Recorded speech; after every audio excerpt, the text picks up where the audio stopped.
the story of Saint Rafael Arnaiz Barón begins far from any expectation of extraordinary holiness in a setting that was ordinary, structured, and comfortable. Yet it gradually transforms into a journey marked by inner tension, radical surrender, and a deep search for God that challenges purely human logic. Imagine a young man with a promising future, talent, education, a supportive family, and clear opportunities ahead. Now imagine that same young man slowly walking away from all of it, not out of failure, not out of necessity, but by deliberate choice. This is where Raphael's story begins to stand apart. Rafael Arnaiz Barón was born in 1911 in Burgos, Spain, into a deeply Catholic and well-established family. From an early age, he showed intelligence, artistic sensitivity, and emotional balance. There were no signs of rebellion or disruption. His life followed a path that made sense to everyone around him. Yet something was different. Even in his youth, Raphael showed a natural inclination towards silence, reflection, and a deeper spiritual life. This was not imposed from outside. It emerged from within, gradually and consistently. He studied engineering, had friendships, and lived a socially normal life. Everything pointed toward a conventional path. But the restlessness remained. Amid his routine, he began to feel a deeper call, a quiet invitation that could not be explained through logic. It did not promise security, recognition, or comfort. It demanded surrender. This is where the first real tension appears. Raphael found himself between two worlds, the life expected of him and a growing desire for a hidden, silent existence centered entirely on God. It was not an easy decision. There was doubt, hesitation, and uncertainty, but there was also clarity. After a period of discernment, Raphael made a decisive move. He entered the Trappist monastery of San Isidro de Dueñas, embracing a life of silence, prayer, discipline, and renunciation. This choice was not idealized. Monastic life was demanding, austere, and structured. It required constant discipline and confronted human limits, physically and emotionally. Then another challenge emerged. Shortly after entering the monastery, Raphael was diagnosed with diabetes, a serious condition at the time. He was forced to leave the monastery temporarily for treatment and return home. This could have ended everything, but it did not. Here the tension deepens. Raphael experienced something many try to avoid: interruption of purpose. He had already made a radical decision, and now he was being pulled away from it.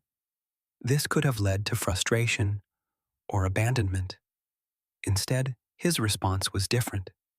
Even outside the monastery, he maintained a strong spiritual life.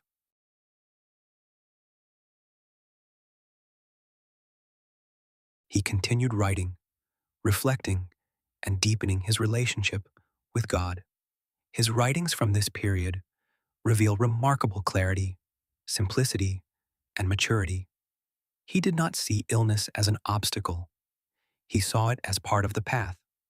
After partial recovery, he returned to the monastery, but his health remained unstable. He moved in and out, trying to live his vocation despite physical limitations. Each return was a renewed commitment. Each departure, a new test. This cycle did not weaken him.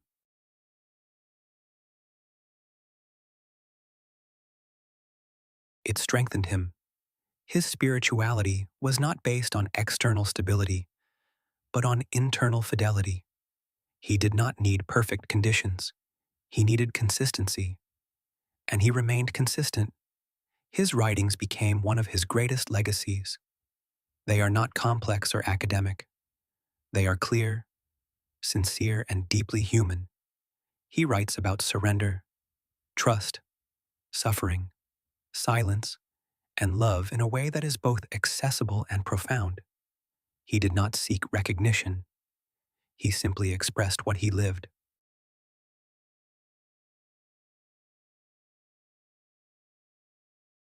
His health continued to decline. Diabetes brought increasing limitations, yet he remained committed to his vocation as fully as possible. There was no rebellion, no resistance, only conscious acceptance. This is a defining element of his life. Acceptance not as passive resignation, but as an active decision. In his final years, Raphael could no longer fully participate in monastic life. His strength faded, his body weakened, but his interior life remained strong. He did not lose meaning. He did not lose direction. He died in 1938 at the age of 27. A short life, but intensely lived. After his death, his writings spread and quickly gained attention for their authenticity. People recognized something rare in them, a spirituality grounded in reality, not abstraction. He was beatified in 1992 and canonized in 2009. But his importance goes beyond that. It lies in how he lived. In a world focused on control and outcomes, Raphael represents something different.